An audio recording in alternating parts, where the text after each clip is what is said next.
Hello বন্ধুরা, একটা গুরুত্বপূর্ণ আপডেট নিয়ে হাজির হয়ে গেছি। আপনাদেরকে জানিয়ে দিচ্ছি, দেখুন আপনারা বেশ কয়েকটা ভিডিওতে অন্তত জানতে পেরে গেছেন যে এসএসকে এমএসকে শিক্ষক শিক্ষিকাদের জন্য যে ইপিএফ চালু নিয়ে যে গুরুত্বপূর্ণ নির্দেশিকা এসেছে, সেখানে কি বৈষম্যমূলক একটি বিষয় নিজেদের মধ্যে আপনারা পরিলক্ষিত করছেন। বর্তমান পরিস্থিতিতে এখন ঠিক কী করণীয়, অনেকে অনেক কথাই বলছে, কিন্তু আপনারা পাজলড যে এই সময় আপনাদের কী করণীয়, সেই নিয়ে গুরুত্বপূর্ণ কয়েকটা বিষয় এবং তথ্য বিশ্লেষণ করব যথাযথ যুক্তি দিয়ে। এবং ইপিএফ আর বেতন বৃদ্ধি নিয়ে গুরুত্বপূর্ণ তথ্য তো অবশ্যই দেব।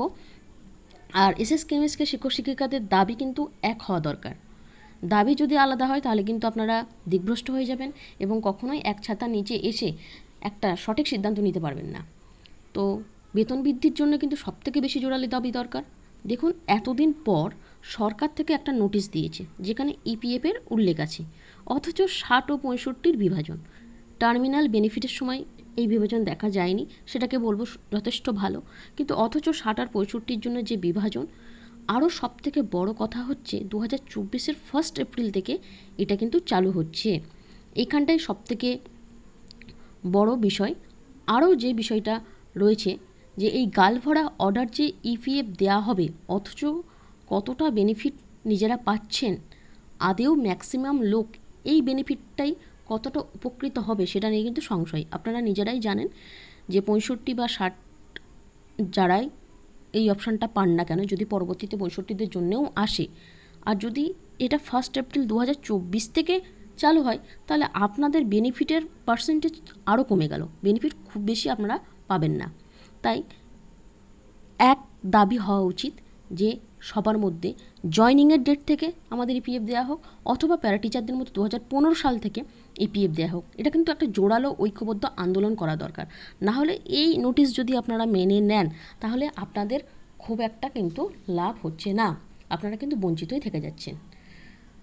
আর একটা কথা ইতিমধ্যে অনেকে জেনে গেছেন যে আজ মুকুলেশ বাবুর যে ভার্চুয়াল সভায় কি আলাপ আলোচনা বা কি আপডেট আসছে, পরবর্তী ভিডিওতে আপনাদেরকে জানিয়ে দেবো। রাজ্য নেতৃত্বরা বিভিন্নভাবে যে সংগঠনগুলোকে ঐক্যবদ্ধভাবে করার জন্য বা এই নোটিশের পরিপ্রেক্ষিতে কী সিদ্ধান্ত নিতে চলেছে, সমস্তটাই পরবর্তী ভিডিওতে কিন্তু জানিয়ে দেবো। এই ধরনের আপডেটগুলো পাওয়ার জন্য এখনও পর্যন্ত যারা আমাদের চ্যানেলের সাথে যুক্ত হননি, অবশ্যই যুক্ত হয়ে যাবেন।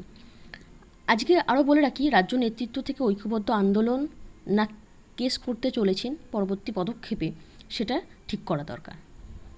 কেস করার আগে একটু ওয়েট করা দরকার। আমার ব্যক্তিগত যেটা মতামত মনে হয় যে মিশন থেকে তো অর্ডার আসবেই, একটা সরকার যে অর্ডার দিয়েছে সেই অর্ডারটা আসা পর্যন্ত একটু ওয়েট করা দরকার। সরকার থেকে যেহেতু 60 নিয়ে একটা অর্ডার এসেই গেছে, 65-দের জন্য অর্ডার আসতে হলে একটু সময় তো লাগবেই। তো ততদিন পর্যন্ত ওয়েট করার আগে পর্যন্ত ভিতর থেকে যদি কোনো আপডেট পাওয়া যায়, অবশ্যই আপনাদেরকে জানিয়ে দেবো। এরই মধ্যে কিন্তু রাজ্য নেতৃত্বদের বার্তা চলে আসবে যে আপনারা আন্দোলনে যাচ্ছেন নাকি ইতিমধ্যে কেসের জন্য অনেকেই রেডি হয়ে গেছেন।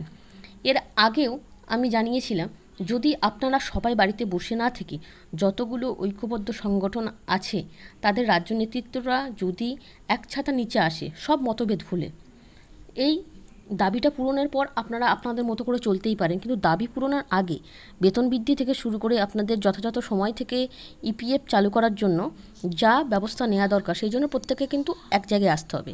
আর প্রত্যেকে যদি এক জায়গায় আসেন আর কেসে যদি যান, তাহলে পার হেড কিন্তু খরচ অনেক কমে যাবে।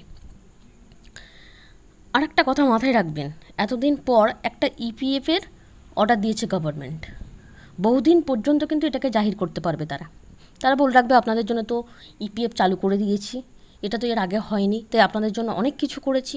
এই ইপিএফের নোটিশটা দিয়েই সরকার কিন্তু অনেক দিন পর্যন্ত তাদের যে বিষয়গুলো সেগুলো চালাতে পারবে যে আপনাদের জন্য তারা কতটা ভাবনা চিন্তা করছে। এই করে কিন্তু বেতন বৃদ্ধির যে মূল দাবি, সেই মূল দাবি থেকে কিন্তু আপনারা পিছিয়ে পড়বেন।